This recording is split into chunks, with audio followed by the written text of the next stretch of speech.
she was being baptized, and a voice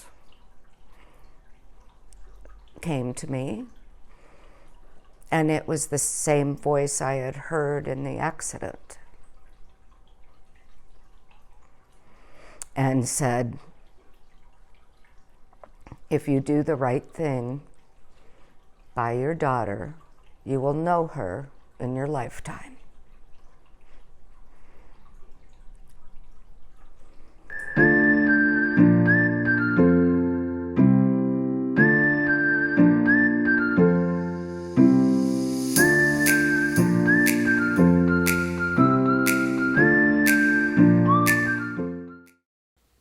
Welcome back to Everyone Has a Story, True Tales from Everyday Life. This week's story is about two most amazing divine interventions. At age 12, Judy was lying in the wreckage of a terrible car accident when she saw a light coming towards her and heard a voice that allowed her the choice of staying here or going with them. She chose to stay. Less than 4 years later, and about to be a teen mother, she encountered the voice a second time, when it counseled her to give up her daughter for adoption with the promise of knowing her again later in life. This is Judy and Molli's story. While it certainly is one of tremendous heartache, most importantly, it's one that demonstrates that love does indeed conquer all. Another true tale from everyday life.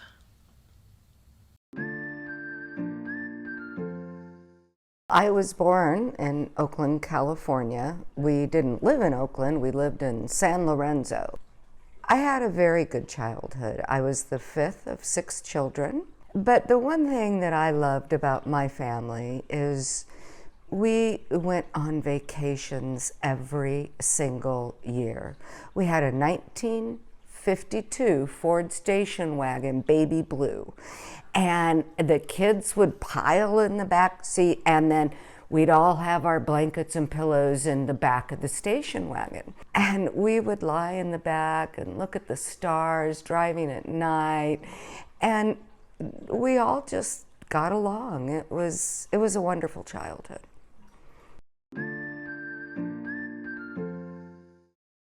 I had had my hair cut that day, but I begged my mom to let me go see my girlfriends who were all gathered at my girlfriend's house and to show them my new haircut, because I was so proud I got it cut into a bubble just like my older sisters.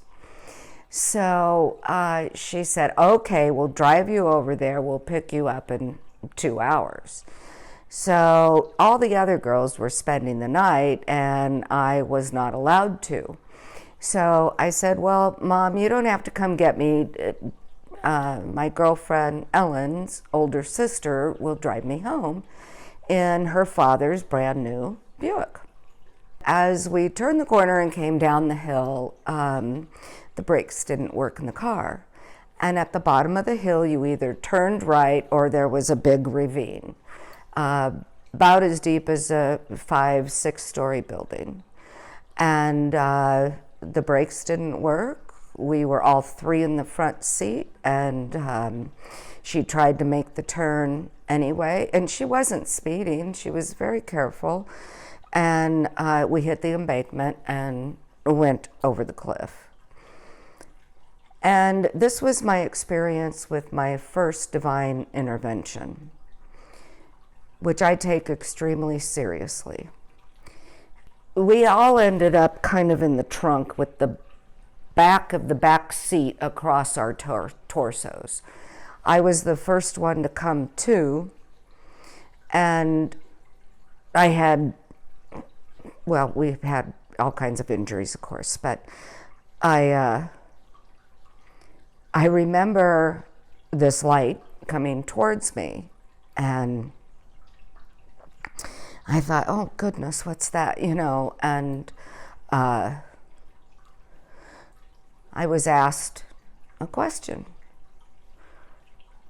by whom I assume was God, Jesus Christ, whoever you want to believe. And I was asked, you have a choice to make. You may come with us, or you can stay here. And I said, I'm too young to die. Are you kidding? I'm staying here. I have things to do. And so be it. That's what happened. Fire department came, a hospital 2 weeks with a broken jaw and several other things. And but I lived to tell the story. So thank you, universe, and thank you, God.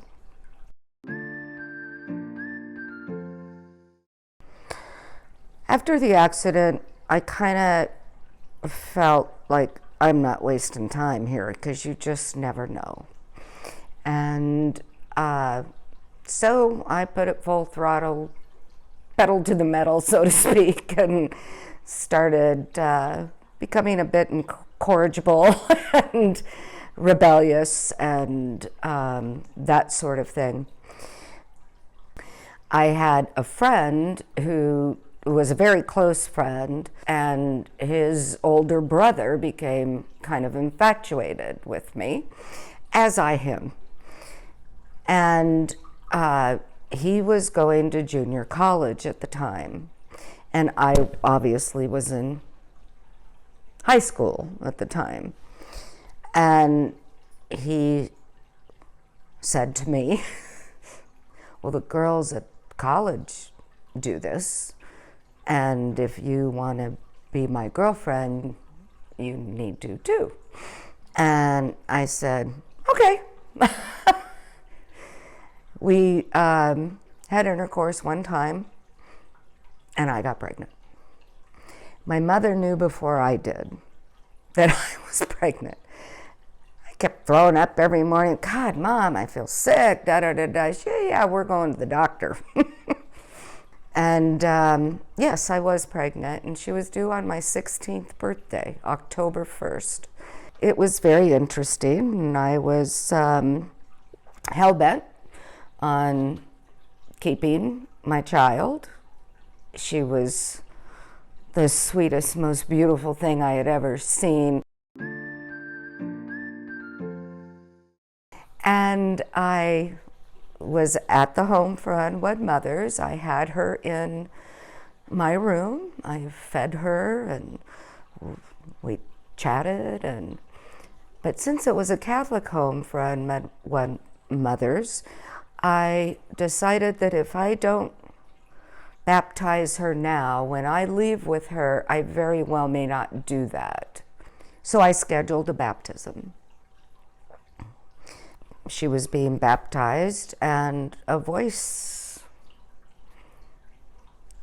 came to me, and it was the same voice I had heard in the accident, and said, if you do the right thing by your daughter, you will know her in your lifetime.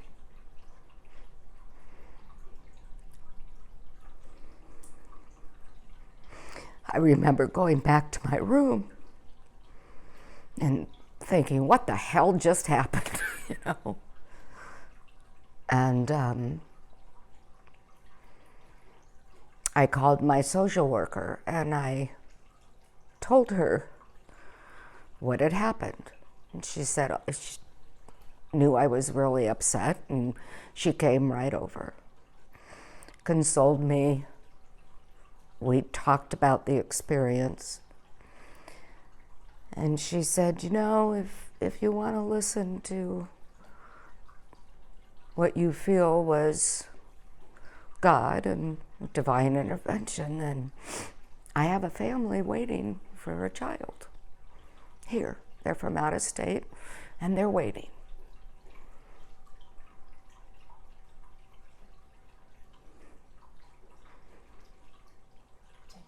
I heeded God's word, and 4 hours later she left with her new family, who were her parents for her whole life.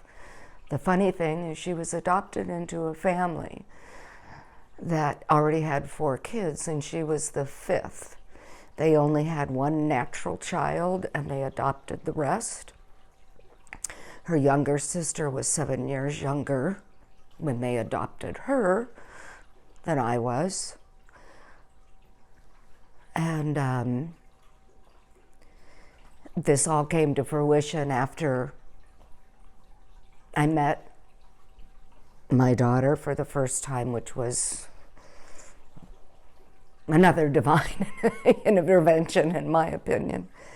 And they lived in the same floor plan that we had lived in Portland, Oregon. The bedroom that she shared with her younger sister, Tina, was the same bedroom I had shared with my younger sister. After all these years of making birthday cakes, I made her a lemon jello cake every year on her birthday. And I was married at the time to Jerry, and I think he got really tired of lemon jello cake. And a judge in Ventura, California, had posted a story in the newspaper about how she had found her birth family through the Adoptee Birth Parents Association.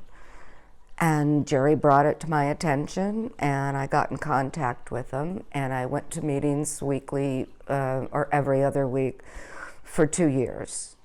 And I found out how far things reach. It's not just about you and your offspring. It reaches much farther because everyone is affected. And so it was great counseling. And I went through that for 2 years and finally decided that I was going to try to find my daughter's parents, because I didn't know if she knew she was adopted. I knew nothing. I knew that she had older brothers and sisters, and and that's all I knew. I didn't even know about the younger sister. It was a long process. I knew where they lived, and I had that information almost 2 years. And I decided that I couldn't intrude on their life until she was of age, meaning 21. When she turned 21, I made a phone call to her parents. I mean, I'm her vehicle, I'm her mother, but they were her parents. And I said, is Maria Jean there? She goes, Maria Jean? I said, yeah. She goes, oh, you mean Molli? No, she's away at school. And I said, well, is her mother at home?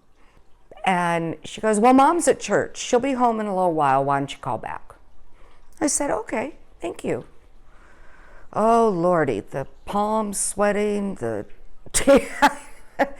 I did call back. And I told her my name. I did get a hold of her mother. I told her my name, and I said, maybe that doesn't mean anything to you, but I believe I am the birth mother of your daughter, who was born to me as Maria Jean, and my understanding is now you call her Molli. Well, there was a lot of noise in the background. It was on a Sunday, obviously. And she covered the phone and she said, hey, everybody, shut up. It's Molli's natural mother on the phone. And I went, oh my God, she knows she's adopted. Oh my God. And she said, how did you find us? And I said, well, it's been a long process, but I didn't want to interrupt your life. And I wanted to thank you for being the mother to my daughter. And she said, well, you're her mother. No, you've raised her. And she said, well, she's away at Wazoo. And I want to know something. How did you know? And I said, how did I know what? And she said, how did you know that I have 5 adopted children? Molli's the 5th of 6 children. and that she is the only one of all the adopted children that has always talked to her mother on her birthday and is the only one who ever wanted to meet her birth mother. I said, I had no idea. And she said, she's on the rowing team for Wazoo, and she'll be home at 8 o'clock tonight. I will call her. Here's her phone number.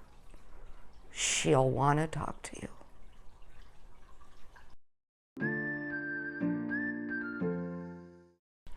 Eight o'clock rolled around. I waited till 8:15. Phone didn't ring until for about a half a ring. Hello? Is this Judy? Yes. And she goes, and you think you're my birth mother? My natural mother? And I said, all indications point to that. And she says, oh my God, I just can't believe this. I'm stunned.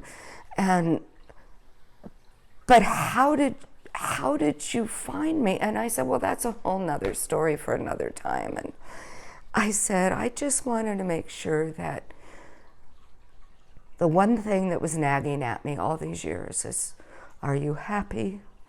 Are you healthy? Are you content? And she said, well, Mom, I've wanted to know you all my life, but I have a burning question I need to ask you. And I thought, okay, here it comes. Why? What happened?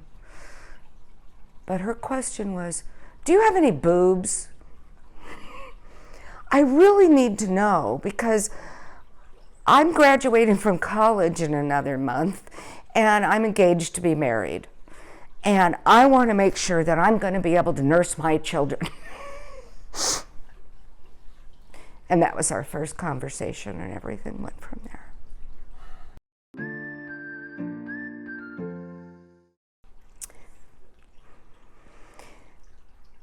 As always, she's been the apple of my eye. We have a wonderful, wonderful relationship. I have 4 grandchildren who I'm very close to.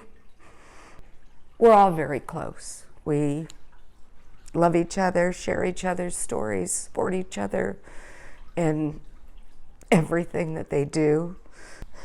I have a very close relationship with my family, and I am so grateful to God for visiting me and letting me know what I should do.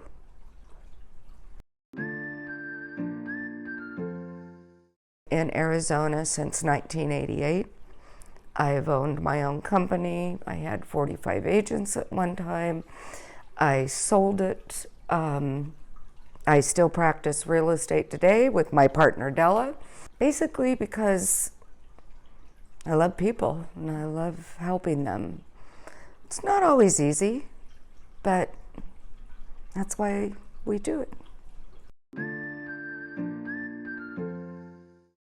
The reason I wanted to tell this story is because if there are unwed mothers out there, if there are people who have had unfortunate circumstances in their life, just remember that the universe, God, whatever you subscribe to, is on your side. Don't ever give up hope. Listen to your heart and listen to the universe. Listen to God. You'll be guided. If you ask for help from the guardian angels, they're going to give it to you without question. They'll help you with whatever your need is. So pay attention. Pay attention to your life. Live every day on purpose. Live it with hope. Help others. Be kind. Be kind to your family, even if you don't like them. Because not all families are created equal. But live your life to the fullest. There's hope. I know people that gave up their children for adoptions and never wanted anything to do with them because they blessed them on. And that's fine too. Decisions are yours to make, but you have to listen to the guidance in your heart and your mind and your soul, because they're delivered to you. Be grateful for them.